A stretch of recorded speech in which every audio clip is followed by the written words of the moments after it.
Welcome to this episode of One Soccer Direct. Mackenzie Barwell, Gareth Wheeler, and Oliver Platt with you. We are beginning today's episode by talking about the U-20 CONCACAF Championship.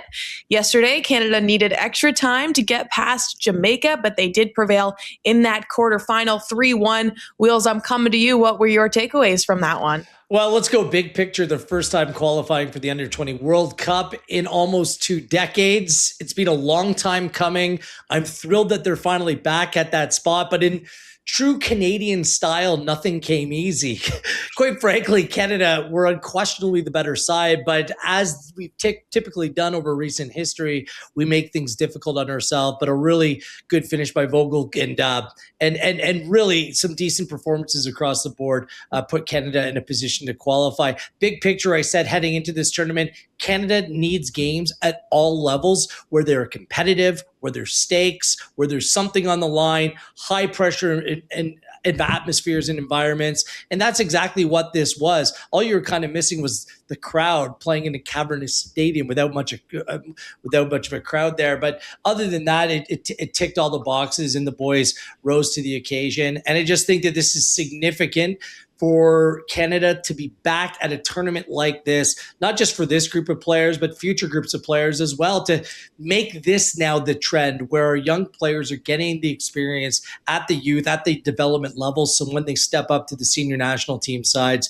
that they're ready and prepared for it. And I just think that our infrastructure in this country are just raising the standards across the board. Now that the CPL is in place, there's no coincidence for me that this team now goes on and qualifies. There's more opportunity, just more competition, more players playing at a decent level than ever before. So let's not reevaluate or re-legislate what's happened over the last 2 decades. Let's now go with it that this is the new norm for Canadian football, and this is where Canada should be.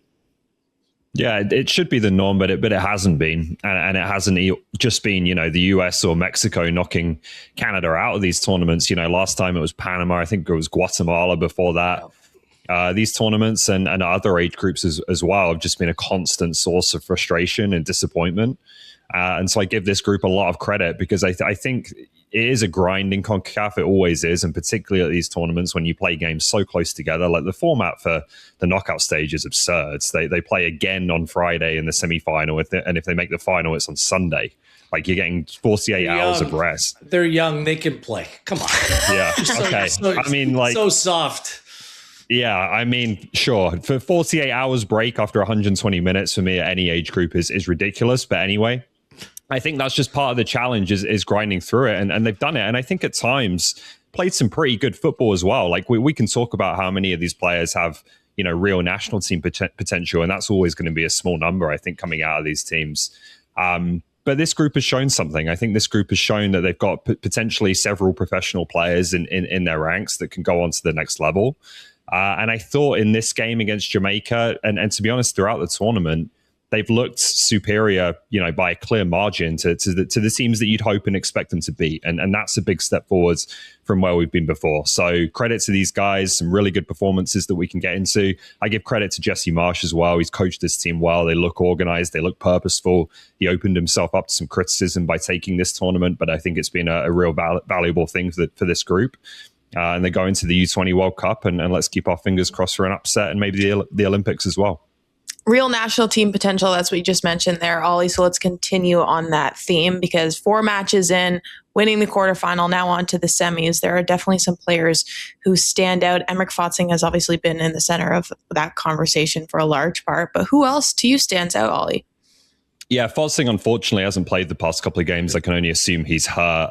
We'll see if he can play with that quick turnaround on Friday. I think in his absence, the best player on this team is Liam McKenzie of the Whitecaps. He's someone who I think you could look at and say he has the potential to play in MLS, to be a first-team player for the Whitecaps. And if you're in the first team for a team like the Whitecaps, then you're getting a chance, right, of being looked at by Canada, as we've seen with Jeevan Badwal making that step up too. So he's one who I think has a bit of that potential. Kozlowski continues to do very well for me and is one over a period of time now who has kind of shown consistency, which I think is a big thing for a young player as well. Marcus Ionero, I think, had his best game of the tournament in this quarterfinal, showed that he could be a potential difference maker. And then there's a few others that you just look at and you see something, even if they're not necessarily as far along now. Like one I kind of like, and I think he's very raw and still needs a bit more time, but is Zane Bruno of Forge. He's got a bit of Richie Larea to him in that he sometimes looks a bit awkward and all limbs. But he's talented, he's athletic. I think he's got versatility to play multiple positions. I think there might be something there in the longer term with him as well. So there's a few that you could point to, but I'd say, the standout player has been McKenzie, and he looks like the one who's closest to maybe first team football. Yeah, McKenzie with the brace. He looks very comfortable taking penalties, scored 2 penalties over the course of this tournament. He's just like bigger and stronger than a lot of the players that he plays against. So it's just whether he can continue to build from a technical perspective. That will be kind of the next step for him. But certainly like the physical attributes, the leadership qualities, the headiness, like he ticks all the boxes. I'll just bring up a couple other players. Lucas Lima seems a really interesting player to me. He's 19 years of age, plays in Portugal, but he's direct and he's willing to take players on. And at those younger levels, sometimes they're much more reluctant. They want to like pass the ball around or play it safe. He plays very direct. He doesn't maybe have the raw pace of a Jacob Schaffelberg, but the directness at times is something that I'm sure that Jesse Marsch likes. He's not the biggest player, but I certainly think that he's an interesting player to look out for. I still think that Sergei Kozlovsky is the best player on this team and probably the player with the highest ceiling. Just as a teenager, what he continues to do, the comfort level now on set pieces in this tournament, he's growing into his body. For me, just gets better and better each and every time I see I see him play. And the other one is Richard Chukwu, a Toronto FC2 player. Actually, I want to bring up him and Anton Bossenberry because I think they can both play a little bit. Bossenberry came into the game yesterday, changed it, where Jamaica went to their bench, and there was a significant drop-off. Bossenberry, I think, from a technical perspective, a distribution perspective, was exactly what Canada needed at that moment. And his Toronto FC2 teammate in Chukwu, there's something about him. He just signed his first team contract. The fact that he played out wide at left back, but he could also play on center back. Is he best to play maybe on the left side of a 3? I'm not quite sure, but he's the physical attributes that you want to see. I think technically he's good enough. Size-wise, he's a decent enough player as well. So those are the ones that kind of jump off the page for me, of players that have stood out. On the other side of the equation, Matt, again, we just need players who can finish from attacking positions. I think Graham Roach is a good player, but he just looks short on confidence right now. He's instead of just naturally coming through and trusting his finish, he's stabbing at the ball, leaning back. He just doesn't look confident. So I think that there are some young finishers coming through the program. We just really haven't seen it that much at this tournament. Yeah, fair enough. Still, though, as you guys have talked about, a handful of potential senior national team players from this player pool. Wheels, they're on to the U-20 World Cup. You talked about that as soon as you answered the first question. For the first time in 20 years, is this the kind of success you've been alluding to in previous episodes as you've been talking about, knowing that the Canadian team needs to start winning more games at the youth level? Yes. I mean, this has been the missing link. We expect young players just to come into Canada camp and hit the ground running. You need to learn how to win. I understand all the approaches and different approaches that people have across this country in terms of how to properly train or bring through the next group of players. It generally hasn't been that big of a problem because now we have more pathways than ever. And I think there's some really good coaches around this country. But if you're not playing in meaningful games as a group, as a young group of players, then we're missing out. There's reasons why some of the strongest nations, either their best young players or their best coaches, have won or at least been very competitive playing in the biggest tournament at youth levels. This is what we've seen with Spain, Morocco, some of the giants in the sport. And this is what has to be replicated in this region as well. If Canada are going to truly be one of the giants of CONCACAF alongside the United States and Mexico, we need to be one of the first people in the dance floor. We need to at least be at the dance, but we need to be leading the way as well. So a tournament like this will test these young players. It's extremely worthwhile. You get an eye for the future. I also think it's going to be really important for Jesse Marsh to pass the torch on to another coach or coaches or a staff that are able to take this program forward as well. I was fine with the pragmatic approach with Marsh stepping in for this tournament, understanding the importance of it, but there needs to be some sort of transition plan. Like Jesse Marsh should not be the head coach of both teams. So this just creates all kinds of opportunity for these young players to play, represent our country, play in big games for them, and play in more games for them as well. So this is what is really needed to take our program forward. Yeah, that's the only thing that really matters to me. Like how competitive, how deep they could go at a U20 World Cup at this stage, I have no idea. But what we need across the country at all levels, inside and outside of the national team, is more games for more young players and for coaches as well. Like you just need as much opportunity as you could possibly find. And where possible, you want to elevate that opportunity outside of your own borders. So you're playing against teams and players from different countries. So, going further in these qualifiers is more games for these young players to continue their development, to be exposed to a higher level. Going to the World Cup next year is going to be more games against better opponents. Like this is what we're desperate for. Again, club and country, I think is our teams, whether it's the national team, whether it's CPL teams, MLS teams, to be playing in continental competitions, to be playing in youth tournaments, to be progressing to major tournaments at every level, just as many games as you can get them. And again, widen that net for as many different players as possible to experience those games. That's where the value is here, I think. I don't think this is something that is going to perfectly translate to a U20 team going to the senior team. But some of these guys are going to feel the benefit and go on to the next level in their careers. I just want to readdress what I said. I don't think this happens without the Canadian Premier League. And it's not the Canadian Premier League alone.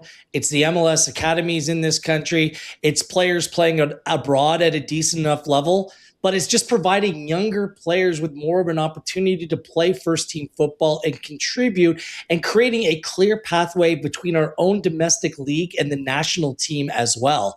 This is critical. And I don't think if the CPL is not around, then these players aren't playing as many games against good enough competition for them to make that transition to the international game. Club football, international football are very different. But you need to be able to play club football at a decent level week in, week out to put yourself in position to go out and achieve for the national team as well. So this is why all these various elements, CPL, MLS, Canadian players getting more of an opportunity abroad, all of it matters, all of it counts, all of it contributes. But the CPL is playing a huge part in all of this. Mm-hmm. And also playing meaningful roles in those first team clubs. That's why I was nodding my head when Ollie, you mentioned Zane Bruno, because I've been watching him pretty closely for the past couple of years and watching him develop.